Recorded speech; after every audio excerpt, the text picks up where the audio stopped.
ಇಷ್ಟು ಮಾತ್ರ ಅಲ್ಲ, ಈ ಐಶ್ವರ್ಯ ಗೌಡ, ಈ ಐಶ್ವರ್ಯ ವಿನಯ್ ಕುಲಕರ್ಣಿಗೆ ಬೆಳ್ಳಿ ಗದೆ ಕೊಟ್ಟಿರುವ ಫೋಟೋ ಕೂಡ ಈಗ ಲಭ್ಯ ಆಗಿದೆ. ಬೆಳ್ಳಿ ಕಿರೀಟ, ಬೆಳ್ಳಿ ಗದೆ, ಬೆಳ್ಳಿ ಖಡ್ಗ ಗಿಫ್ಟ್ ಕೊಟ್ಟು ಸನ್ಮಾನ ಮಾಡ್ತಾಳೆ ಐಶ್ವರ್ಯ ಗೌಡ ಶಾಸಕ ವಿನಯ್ ಕುಲಕರ್ಣಿಗೆ. ಶಾಸಕನಿಗೂ ಹಾಗಾದ್ರೆ ಐಶ್ವರ್ಯ ಗೌಡಗಿರುವ ನಂಟೇನು? ಇವರಿಬ್ಬರ ನಡುವಿನ ನಂಟೇನು? ಏನು ಆ ಬೆಳ್ಳಿ ಗದೆ, ಬೆಳ್ಳಿ ಖಡ್ಗ, ಬೆಳ್ಳಿ ಕಿರೀಟ ಏನು ಸುಮ್ಮನೆ ಕೊಡ್ತಾರೇನು? ಏನು ನಂಟಿದೆ ಶಾಸಕ ವಿನಯ್ ಕುಲಕರ್ಣಿ ಅವರಿಗೆ ಅನ್ನೋದು ಕೂಡ ಇಲ್ಲಿ ಪ್ರಶ್ನೆಯಾಗಿ ಉಳ್ಕೊಂಡಿದೆ. ಸೊ ಐಷಾರಾಮಿ ಜೀವನ ನಡೆಸ್ತಾ ಇದ್ಲಿ ಈ ತಾಯಿ, ಕಂಡವ್ರ ದುಡ್ಡಿಂದ, ಸ್ವಂತ ದುಡ್ಡಿಂದಲ್ಲ, ಯಾರ್ದೋ ದುಡ್ಡು ಎಲ್ಲಮ್ಮನ ಜಾತ್ರೆ ಅಂತ ಹೇಳಲ್ಲ ಹಾಗೆ, ಯಾರ್ದೋ ದುಡ್ಡು ಐಶ್ವರ್ಯನ ಜಾತ್ರೆ ಆಯಿತು. ಬೆಳ್ಳಿ ಖಡ್ಗ, ಬೆಳ್ಳಿ ಗದೆ, ಬೆಳ್ಳಿ ಕಿರೀಟ ಕೊಟ್ಟು ವಿನಯ್ ಕುಲಕರ್ಣಿ ಅವರಿಗೆ ಸನ್ಮಾನ ಮಾಡಿದ ಫೋಟೋಗಳು ಕೂಡ ಐಶ್ವರ್ಯ ಗೌಡ ಅವ್ರದ್ದೀಗ ರಿಲೀಸ್ ಆಗಿದೆ. ಹಾಗಾದರೆ ಶಾಸಕರಿಗೂ ಮತ್ತು ಐಶ್ವರ್ಯ ಗೌಡಗೆ ಏನು ಸಂಬಂಧ ಅನ್ನೋ ಪ್ರಶ್ನೆಗಳು ಕೂಡ ಇಲ್ಲಿ ಬಹಳ ದೊಡ್ಡ ಮಟ್ಟದಲ್ಲಿ ಉದ್ಭವ ಆಗ್ತಾ ಇದೆ. ಡಿ.ಕೆ. ಸುರೇಶ್ ತಂಗಿ ಅಂತ ಹೇಳ್ಕೊಂಡು ಧರ್ಮನ ಹತ್ರ ಮಾತಾಡ್ಸಿದ್ದಾರೆ. ಇಲ್ಲಿ ನೋಡಿದ್ರೆ ವಿನಯ್ ಕುಲಕರ್ಣಿ ಜೊತೆಗೆ ವಿನಯ್ ಕುಲಕರ್ಣಿಗೆ ಬೆಳ್ಳಿ ಕಿರೀಟ ಸನ್ಮಾನ ಮಾಡಿರೋ ಇದರಲ್ಲೂ ಕೂಡ ಆಕೆ ಅಲ್ಲಿದ್ದಾಳೆ. ಸೊ ಐಶ್ವರ್ಯ ಇದನ್ನೆಲ್ಲವನ್ನು ಕೂಡ ಬಹಳ ದೊಡ್ಡ ಮಟ್ಟದಲ್ಲೇ ಪ್ಲಾನ್ ಮಾಡಿಕೊಂಡು, ಪ್ರಭಾವಿಗಳನ್ನು ಗುರುತು ಮಾಡಿಟ್ಕೊಂಡು, ಈ ಫೋಟೋಗಳನ್ನು ಇಟ್ಕೊಂಡು ಜನರಿಗೆ ವಂಚನೆ ಮಾಡ್ತಾ ಇದ್ಲು ಅನ್ನೋದಕ್ಕೆ ಸಾಕ್ಷಿಯಾಗಿ ಈ ಪ್ರಕರಣಗಳು, ಇಲ್ಲಿ ಕಾಣಿಸ್ತಾ ಇರುವಂಥ ದೃಶ್ಯಗಳು ಸಾಕ್ಷಿ ನುಡಿತಾ ಇವೆ. ಆದರೆ ಹಲವು ಟ್ವಿಸ್ಟ್ಗಳಿದೆ ಈ ಪ್ರಕರಣಕ್ಕೆ, ಒಂದೊಂದಲ್ಲ ಟ್ವಿಸ್ಟ್ ಇರೋದು. ಇಲ್ಲಿ ಧರ್ಮ ಹೆಂಗೆ ಎಂಟ್ರಿ ಆಗ್ತಾರೆ, ಧರ್ಮೇಂದ್ರ ಹೇಗೆ ಬರ್ತಾರೆ, ಧರ್ಮೇಂದ್ರ ಯಾವ ರೀತಿಯಲ್ಲಿ ಎಂಟ್ರಿ ಆಗ್ತಾರೆ ಅನ್ನೋದಕ್ಕೂ ಕೂಡ ದಾಖಲೆಗಳಿದೆ. ಆದರೆ ಸುಮಾರು 2-2.5 ಕೋಟಿ ರೂಪಾಯಿ ವಂಚನೆ ಮಾಡಿರೋದು ದೊಡ್ಡವರ ಹೆಸರು ಬಳಕೆ ಮಾಡಿಕೊಂಡು, ಯಾರ್ಯಾರ್ದೋ ಹೆಸರಿನಲ್ಲಿ ಮಾತಾಡಿಸ್ಕೊಂಡು ವಂಚನೆ ಮಾಡಿರುವ ಐಶ್ವರ್ಯ ಗೌಡ ಇದೀಗ ಪೊಲೀಸರ ಅತಿಥಿಯಾಗಿ ಇವತ್ತು ನೋಟಿಸನ್ನು ಪಡೆದಿದ್ದಾರೆ. ವಿಚಾರಣೆಗೆ ಹಾಜರಾಗಲೇಬೇಕಿದೆ. ಶಶಿಧರ್ ಈ ಬಗ್ಗೆ ಹೆಚ್ಚಿನ ಮಾಹಿತಿ ಕೊಡ್ತಾರೆ, ನೇರ ಸಂಪರ್ಕದಲ್ಲಿ ಜಾಯ್ನ್ ಆಗಿದ್ದಾರೆ. ಶಶಿಧರ್, ಐಶ್ವರ್ಯ ಗೌಡ ಎಲ್ಲವನ್ನ ಪ್ಲಾನ್ ಮಾಡ್ಕೊಂಡಿದ್ಲು, ಎಲ್ಲರ ಸಂಪರ್ಕದಲ್ಲೂ ಇದ್ದು, ಎಲ್ಲರನ್ನ ತನ್ನ ವಿಶ್ವಾಸಕ್ಕೆ ತಗೊಂಡು ತಾನು ಏನು ಮಾಡಬೇಕು ಅನ್ನೋದನ್ನು ಬಹಳ ಸ್ಪಷ್ಟವಾಗಿ ಪ್ಲಾನ್ ಜೊತೆಗೆ ಮಾಡ್ತಾ ಇದ್ಲು. ಇದ್ಯಾವುದು ಅಚಾನಕ್ಕಾಗಿ ಆಗಿರೋದಲ್ಲ ಅನ್ನೋ ರೀತಿಯಲ್ಲಿ ಇದೆಯಲ್ಲ ಇಲ್ಲಿವರೆಗೆ ಬಂದಿರುವಂಥ ವಿಚಾರಗಳು. ಶಶಿಧರ್,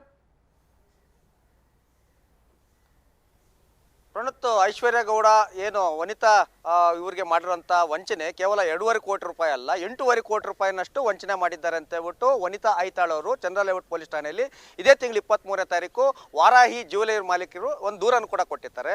ಅದರಲ್ಲಿ ಏನಂತಂದರೆ ಪ್ರಮುಖವಾಗಿ ಏನು ಐಶ್ವರ್ಯ ಗೌಡ, ಅವರ ಪತಿ ಹರೀಶು, ಅದ್ರ ಜೊತೆ ನಟ ಧರ್ಮ 3 ಜನ ಸೇರಿ ವಂಚನೆಯನ್ನು ಮಾಡಿ ಸುಮಾರು 8.5 ಕೋಟಿ ರೂಪಾಯಿನಷ್ಟು ಏನು ಬೆಲೆ ಬಾಳುವಂಥ ಚಿನ್ನವನ್ನು ಖರೀದಿ ಮಾಡಿದ್ದಾರೆ. ಆದರೆ ಇದುವರೆಗೂ ಕೂಡ ಹಿಂತಿರುಗಿಸಿಲ್ಲ.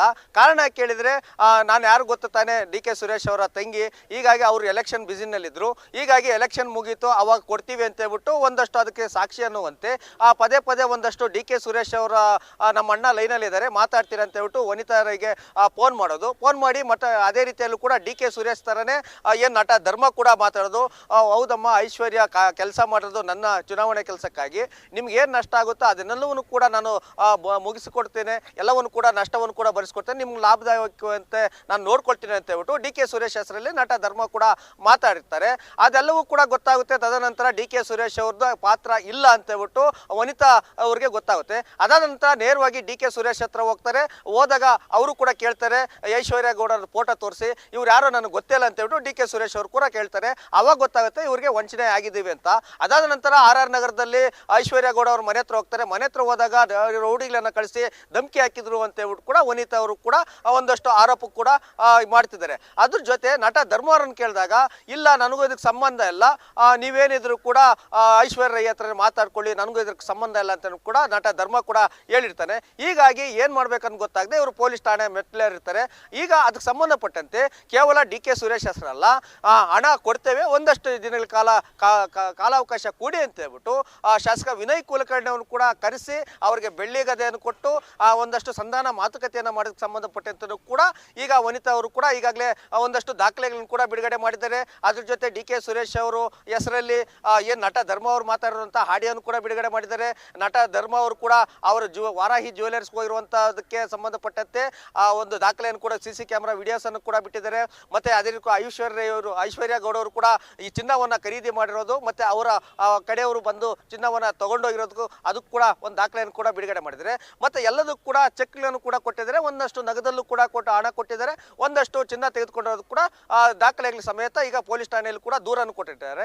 ಇದೇ ವಿಚಾರಕ್ಕಾಗಿ ಏನು ಈ ಒಂದು ಪ್ರಕರಣ ದಾಖಲಾಗಿದೆ, ಈ ಒಂದು ಪ್ರಕರಣಕ್ಕೆ ಸಂಬಂಧಪಟ್ಟಂತೆ ಇದೇ ತಿಂಗಳು 28ನೇ ತಾರೀಕು 11 ಗಂಟೆಗೆ ಚಂದ್ರ ಲೇಔಟ್ ಪೊಲೀಸ್ ಠಾಣೆಗೆ ಬನ್ನಿ ಅಂತ ಹೇಳ್ಬಿಟ್ಟು ಐಶ್ವರ್ಯ ಗೌಡರಿಗೆ ಈಗ ನೋಟಿಸ್ ಅನ್ನು ಕೂಡ ಕೊಟ್ಟಿದ್ದಾರೆ. ಅದೇ ರೀತಿಯಂತ ನೋಟಿಸು ಅವರ ಪತಿ ಹರೀಶು ಮತ್ತೆ ಅದೇ ರೀತಿಯಲ್ಲಿ ಕೂಡ ನಟ ಧರ್ಮ ಅವರು ಕೂಡ 3 ಜನ ಕೂಡ ಕೊಟ್ಟಿದ್ದಾರೆ. ಹೀಗಾಗಿ ತನಿಖೆ ಯಾವ ರೀತಿಯಾಗಿ ನಡೀತೆ ಅಂತಲೂ ಕೂಡ ಸಾಕಷ್ಟು ಕುತೂಹಲ ಇದೆ. ಯಾಕಂತಂದ್ರೆ ಇವರು ಬಳಸಿರುವಂತ ಸಾಮಾನ್ಯ ವ್ಯಕ್ತಿಗಳಲ್ಲ. ಯಾಕಂತಂದ್ರೆ ಪ್ರಭಾವಿ ರಾಜಕಾರಣಿ ಅಂತ ಡಿ ಕೆ ಸುರೇಶ್ ಅವರ ಹೆಸರನ್ನು ಕೂಡ ಬಳಕೆಯನ್ನು ಮಾಡ್ಕೊಂಡಿದ್ದಾರೆ. ಹಾಲಿ ಪ್ರೆಸೆಂಟ್ ಶಾಸಕರಂತ ವಿನಯ್ ಕುಲಕರ್ಣಿ ಅವರು ಕೂಡ ಬಳಕೆಯನ್ನು ಮಾಡ್ಕೊಂಡಿದ್ದಾರೆ. ಹೀಗಾಗಿ ಯಾವ ಆಯಾಮದಲ್ಲಿ ಇವರು ತನಿಖೆಯನ್ನು ಮಾಡ್ತಾರೆ, ಯಾವ ರೀತಿಯಾಗಿ ಗೋಲ್ಡ್ ಅನ್ನ ವಾಪಸ್ ಕೊಡ್ತಾರೆ. ಐಶ್ವರ್ಯ ಗೌಡ ಹೇಳ್ತಾರೆ, ಇಲ್ಲ ನಾನು ತೆಗೆದುಕೊಂಡಿದ್ದೀನಿ, ಅದಕ್ಕೆಲ್ಲ ರಿಟರ್ನ್ ಕೊಟ್ಬಿಟ್ಟಿದ್ದೀನಿ, ನಾನು ಕ್ಯಾಶ್ ಮೂಲಕ ಕೊಟ್ಟಿದ್ದೀನಿ, ಇಷ್ಟೊಂದು ಚಿನ್ನ ನಾನು ತೆಗೆದುಕೊಂಡಿಲ್ಲ ಅಂತ ಹೇಳ್ಬಿಟ್ಟು ಐಶ್ವರ್ಯ ಗೌಡ ಕೂಡ ವನಿತಾ ಮಾಡಿರುವಂತಹ ಆರೋಪನ ತಳ್ಳಿ ಹಾಕಿದ್ದಾರೆ. ಹೀಗಾಗಿ ಯಾವ ರೀತಿಯಾಗಿ ಗೋಲ್ಡ್ ರಿಕವರಿ ಆಗುತ್ತೆ, ವಂಚನೆ ಆಗಿದ್ರೆ ವಂಚನೆ ವಿರುದ್ಧ ಇವ್ರ ಯಾವ ರೀತಿಯಾಗಿ ಕ್ರಮ ಕೈಗೊಳ್ತಾರೆ ಅಂತ ಕೂಡ ಕಾದು ನೋಡ್ಬೇಕಿದೆ ಪ್ರಣೋದ್. ಥ್ಯಾಂಕ್ ಯು ಶಶಿಧರ್ ಮಾಹಿತಿಗೆ.